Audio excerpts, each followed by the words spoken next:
আলহামদুলিল্লাহ ওয়াসসালাতু ওয়াসসালামু আলা রাসূলিল্লাহ সাল্লাল্লাহু আলাইহি ওয়াসাল্লাম। আবি ক্বালা হাদানা আবদান ওয়া বিহি ক্বালা হাদানা আবদান ক্বালা আকবারানা আব্দুল্লাহ ক্বালা আকবারানা ইউনুস আন আয-যুহরি আন উরওয়াত ইবনে যুবাইর ওয়া সাঈদ ইবনে আল-মুসাইয়্যিব উরওয়াত ইবনে যুবাইর ওয়া সাঈদ ইবনে আল-মুসাইয়্যিব আল-মাখজুমি আন্না হাকিম ইবনে হিজাম قال سألت رسول الله صلى الله عليه وسلم فأعطاني إلى آخر الحديث।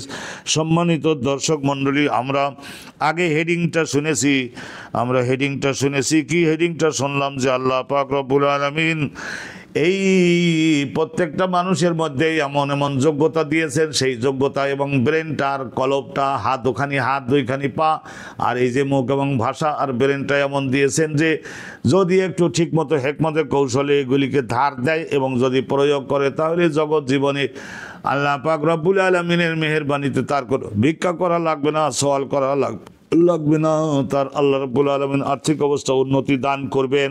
তাইলে সওয়াল করাটা খুবই দোষের, সাহায্য নিয়ে চলাটা দোষের, বরং কি করতে হবে, সৃজনশীল হতে হবে, উপার্জন করতে হবে, এই মর্মের একখানা হাদিস।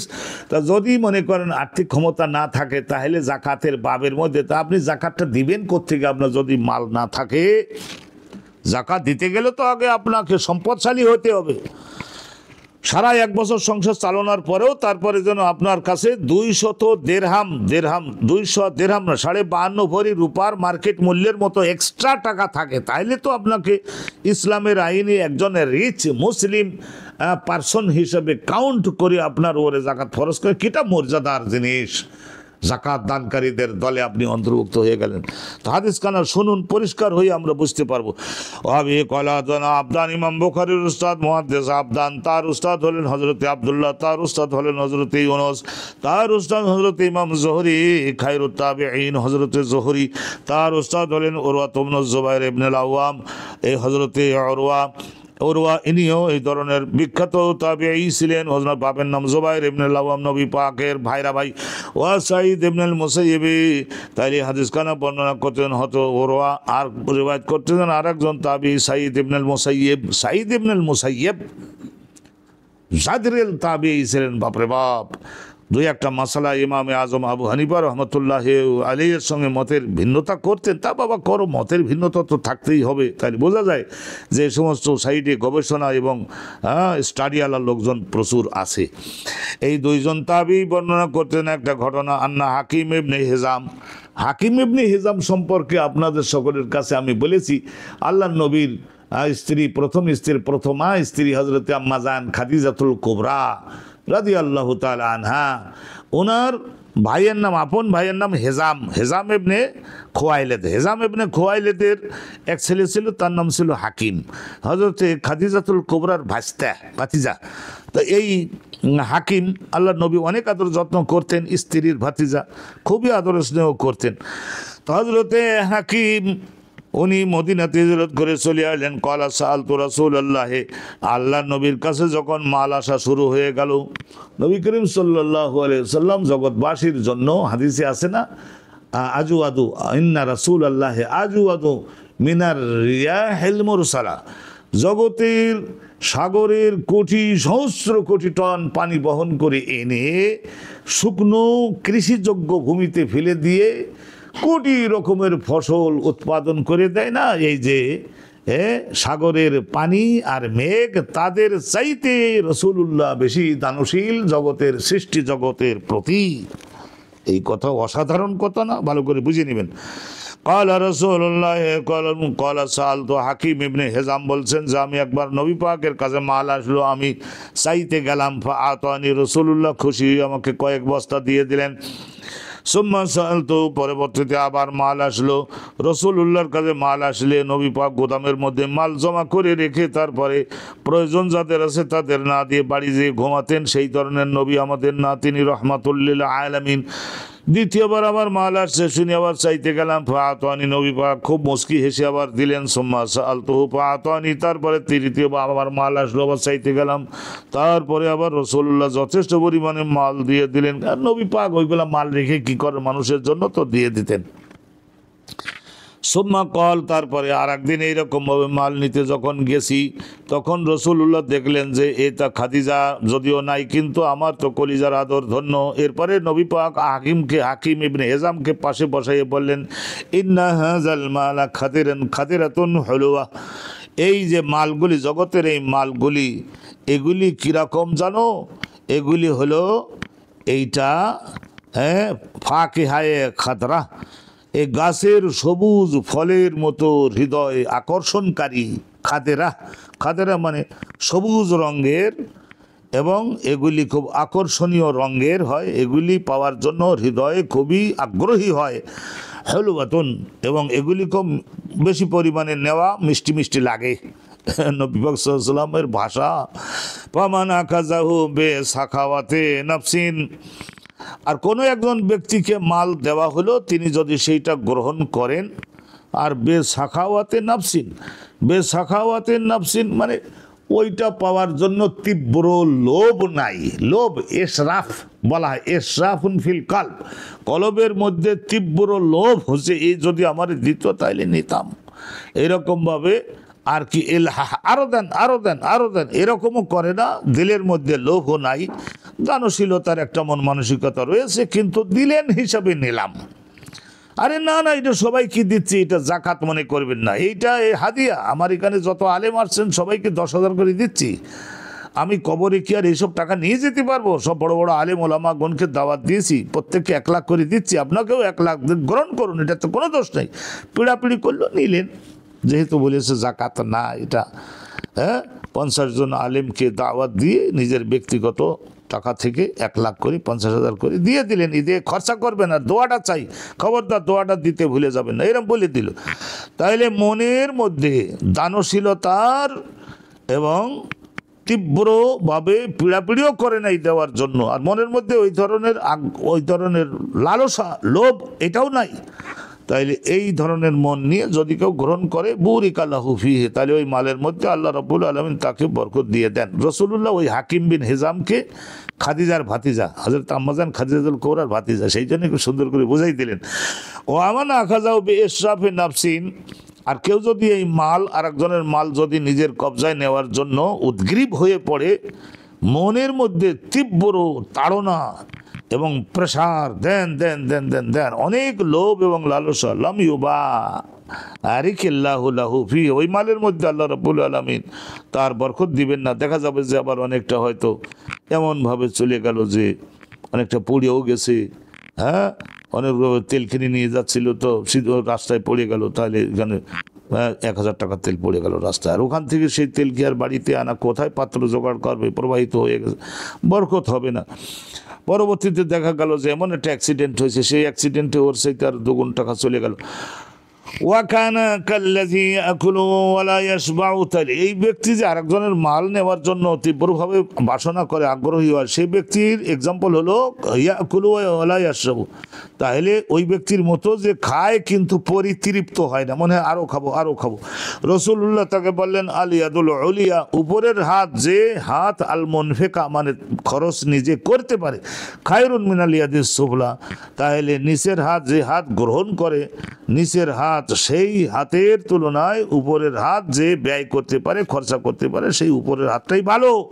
ওহে হাকিম, কলা হাকিম, হযরতে হাকিমকে রাসূলুল্লাহ পাশে বসাইয়ে যেদিন ওয়াজ করে দিয়েছিলেন না, সারা জীবনের জন্য হাকিমের কলবের মধ্যে, ব্রেনের মধ্যে আল্লাহর নূর ঢুকে পড়লো। হযরতে হাকিম ইবনে হিজাম বলেন, ফাকুলতু, তখন আমি আল্লাহ রাসূলকে জানলাম, ফাকুলতু ইয়া রাসূলুল্লাহ, হে আল্লাহ রাসূল, ওয়াল্লাযী বাআসাকা বিল হক, মহাসত্য দিন দিয়ে যে আল্লাহ আপনাকে পাঠিয়েছে, আল্লাহকে সাক্ষী রেখে আল্লাহর নামের কসম করে আপনাকে আমি আজকে জানিয়ে যাচ্ছি, লা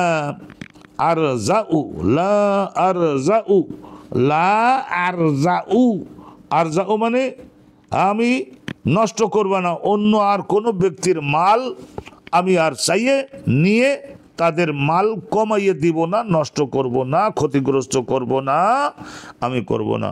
হাত্তা উফারিকাত দুনিয়া, এই দুনিয়াতে আমার মৃত্যুর আগ পর্যন্ত আর জগতের কারোর কাছে চাইব না। এই যে রাসূলুল্লাহর কাছে বললেন, রাসূলুল্লাহ বললেন, বাপ তাই যেন ঠিক থাকে, খাদিজাতুল কুবরার ভাতিজা তো রাসূলুল্লাহ খুবই আদর করতেন।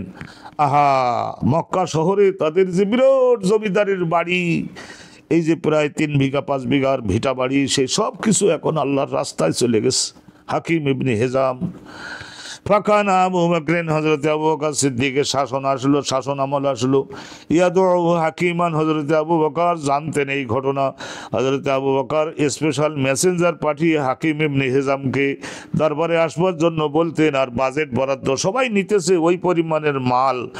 হাকিম ইবনে হিজামকেও বলতেন যে এটা আপনার ভাগা, আপনি এই মালগুলো নিয়ে যান। ফাইয়া বা উনি বলতেন যে না, আমি এই মাল আর নিব না, আমি আল্লাহ নবীর কাছে ওয়াদা করছি এই মাল আমি আর নিব না, আমি আর নিব না, আমি আর নিব না। আমি কষ্ট করে কামাই করতেছি, আল্লাহ আমাকে অন্যভাবে দিয়েছেন, আমি এখন মালদার হয়ে গেছি। তাইলে ফাইয়া বা তিনি অস্বীকার করতেন। আইয়াকবালাহু মিনহু, আবু বকর সিদ্দিকের নিকট থেকে একেবারে আলাদা করে রেখেছে 50 বস্তা, কিন্তু উনি নিতেন না। সুম্মা ইন্না উমর দাহু, হযরত ওমরের শাসন আমল যখন আসলো তখন তো কোটি কোটি টাকা এক একজন মুসলমান যারা নিতে আগ্রহী হয় তাদেরকে দেওয়ার মতন সচ্ছলতা হয়েছিল। কারণ তার শাসন আমলে এই সিরিয়া 16 আনা জয় হলো, ইরাক জয় হলো, তুরস্ক জয় হলো, ইরান জয় হলো, এদিকে সুদান মিশর জয় হলো, আর দক্ষিণ দিকে ইয়ামান জয় হলো, পূর্ব দিকে আরব আমিরাতের লাস্ট বর্ডার পর্যন্ত জয় হলো। এই সমস্ত এলাকায় সমস্ত সম্রাটগণের ভাণ্ডারের মধ্যে যে সমস্ত সোনারূপা হীরা মতি মুক্তা কাঞ্চন ছিল সব কিছু মুসলমান শাসনকর্তাগণের কবজায় এসে গেল। ইন্না ওমর দাও, হযরত ওমর ডাকিছিলেন, কয়েকবার স্পেশাল লোক পাঠাই ডাকছিলেন, লেইয়াও তাকে দিবেন। আবা উনি অস্বীকার করেছিলেন, ওমরের কাছ থেকে কিছু নেন নাই। ফকলা ওমরু, হযরত ওমর তখন বলেছিলেন, ইন্নী উশহিদুকুম ইয়া মাশারাল মুসলিমিন আলা হাকিম, আমি আপনাদের সকলকে সাক্ষী বানাতেছি হাকিম ইবনে হিজামের বিষয়ে। আন্নী আরিদু আলাইহি হাক্কাহু, সে আইনত নিতে পারে কিন্তু সবগুলি যাকাত না, এগুলি মুসলমান নাগরিকদের আর্থিক সচ্ছলতা এবং বৃদ্ধি করে দেওয়ার জন্য শাসকের পক্ষ থেকে যেটা দেওয়া যায় এটা নেওয়া গ্রহণ করতে পারে। আমি তার সম্মুখে উত্থাপন করছে যে সুযোগটা তাকে দেব বলে। মিনহাজ আল ফাইয়ে, এ রাজকোষের এই সম্পদ, এটা কোনো জাকাত না, এখান থেকে আমি তাকে দিতে চাচ্ছি। আর উনি অস্বীকার করতে না, ইয়া খোঁজো, সেটা তিনি নেবে না। ফালাম ইয়ারজা হাকিমুন আহাদান মিনান নাস, আর রাসূলুল্লাহ সাল্লাল্লাহু আলাইহি ওয়াসাল্লামের নিকট থেকে ওই যে সর্বশেষ নিয়েছিলেন আর নবী পাকের কাছে অঙ্গীকার করেছিলেন, এরপরে জগতে আবু বকরের থেকেও না, ওমরের থেকেও না, আর গোপনে জগতে অন্য কোনো মানুষের নিকট থেকে তার আর্থিক সাহায্য গ্রহণ করে তার মালকে ইয়ারজাউ মানে ইয়ানকুসু কমাইয়ে দেন নাই, কারণ মাল কমাই দেন নাই, নিজের মান সম্ভ্রমকে খাটো করেন নাই। হাত্তা তু উফিয়া, উনি জগতের থেকে ওয়াফাত প্রাপ্ত হয়ে আল্লাহর নবীর কাছে চলে গেলেন, আল্লাহর কাছে চলে গেলেন, পর কাছে চলে গেলেন। হযরতে হাকিম ইবনে হিজাম আর হযরতে আম্মাজান খাদিজাতুল কুবরা, এনারা হলেন ফুফি আর ভাতিজা। নবী করিম সাল্লাল্লাহু আলাইহি সাল্লামের এই যে একটা কৃতদাস ছিল না, আপনারা শুনেছেন, হযরতে যায়েদ বিন হারেসা, যায়েদ ইবনে হারেসা নামক এই যে ওই সিরিয়ার বাজার থেকে উনি ব্যবসা করতেন তো জাহিলি জামানায়, তো ওখান থেকে কিনে এনেছিলেন। আনবার পরে খাদিজাকে দিয়েছিলেন যে ফুফি আপনাকে গিফট করলাম, এই ছেলেটা কালো, একটু রঙের গাছের পাতার মতো একটু কালো, একটু রঙটা এরকম, কিন্তু দেখেন নাক মুখের গঠন ভালো, জ্ঞান বুদ্ধি অনেক তীব্র ধারালো। আপনার ফাউ ফরমায়েশ, ফাউ মানে মৌখিক যে সমস্ত, নট রিটেন, এই সমস্ত যে সমস্ত হুকুম দিবেন সেগুলি আপনার করে কাজ করে খেদমত করবে। তাইলে ভাতিজা কত ভালো ভাতিজা ছিলেন। তা আম্মাজান খাদিজাতুল কুবরা আবার বলছিলেন, ইয়া রাসূলুল্লাহ, ইয়া হাবিব আল্লাহ, এই যে আমি তো বয়স বেশি হয়ে যাওয়াতে আপনি আপনার যেভাবে খেদমত করা উচিত আমি তো ওইভাবে আর পারলাম না, তা সেই জন্য আমার ভাতিজা আমার এই গোলামটা দিছিল, তো এই যে যায়েদ বিন হারেসা, একে আমি মালিক হয়ে আপনাকে গিফট করলাম। তো ওই নবুয়তি পাওয়ার আগে ও রাসূলুল্লাহ অনেক সময় ইয়া বুনাইয়া বলেছিলেন, আবার সেও ইয়া আবু ইয়া, বাপ তো এই আফ্রিকা মহাদেশের লোক, দূরের লোক, বাপ মা থেকে তো সেই জমানায় এরকমভাবে চুরি ডাহাতি করে আনতো না, আরেকজনের ছেলে আনি বহু দূরের মার্কেটে বেচে দিত, আর বলতো যে আমার ছেলে একটু পলানোর অভ্যাস আছে সেই জন্য বেচে দিচ্ছি, আপনারা কিনতে পারেন। এসব কথাবার্তা বলে তো রাসূলুল্লাহর কাছে বেশি দিছিল না। রাসূলুল্লাহ এত আদর যত্ন তারে করতেন, কারণ আমি তো জানি, হাড়ে হাড়ে বুঝি রাসূলুল্লাহর এই যে পুত্রগণ একটাও তো আর জগতে আল্লাহ রাখেন নাই, সেই জন্য ওই যে মনের জ্বালা, তাই এই হিসেবে লালন পালন করতেন। আর ও ইয়া আবু ইয়া বলতেন, আর রসুল্লাহ মাঝে মাঝে ইয়া বোনাইয়া বলেছিলেন নবুয়ত পাওয়ার আগে। কিন্তু পরবর্তীতে আল্লাহ যখন নিষেধ করে দিলেন যে তাদের বাপের পরিচয় পাওয়া গেলে তাদের বাপের সঙ্গে তাদের এইভাবে নাম জুড়িয়ে দাও, আর তারা যেহেতু মুসলমানের রক্তের না, তো সেই হিসেবে আলহামদুলিল্লাহ এইভাবে করলেন। তো সম্মানিত দর্শক, সম্মানিত শ্রোতা, আজকের এই পর্যন্তই আপনাদের সম্মুখে রাখলাম। তাহলে এইখান থেকে আমরা জানলাম যে জাকাত তো যারা দেওয়ার তারা তো জাকাত দিবে, কিন্তু যারা আর্থিকভাবে সক্ষম তারা যাতে জাকাত গ্রহণের জন্য একেবারে পীড়াপিড়িও না করে এবং তারা যেন নিয়ে গুদামজাত করবার চেষ্টা না করে, তাহলে প্রকৃত পাওনাদার যারা অভাবী তাদের হাতে প্রচুর চলে যাবে এবং আলহামদুলিল্লাহ মোটামুটি একটা টিকে থাকবার মতো ক্ষমতা দাঁড়াবে। এইগুলি এই জন্যই আলোচনা করা হলো, যাতে করে বিনা প্রয়োজনে অভাব নাই তথাপিও জাকাত নেওয়ার জন্য এইভাবে ঠেলাঠেলি ধাক্কাধাক্কি করে এরকম যাতে আমরা না করি। এই জন্য ইমাম বুখারী হাদিসখানাকে এখানে উল্লেখ করেছেন। আল্লাহ রাব্বুল আলামিনের রাসূলের জীবনের অনন্ত সৌন্দর্য আমাদেরকে বুঝে সেইভাবে এক্সিকিউট করবার জন্য তৌফিক আল্লাহ নসিব করুন। আজকের এই পর্যন্তই। ওয়া আখিরু দাওয়ানা আনিল হামদুলিল্লাহি রাব্বিল আলামিন। আসসালামু আলাইকুম ওয়া রাহমাতুল্লাহি ওয়া বারাকাতুহু।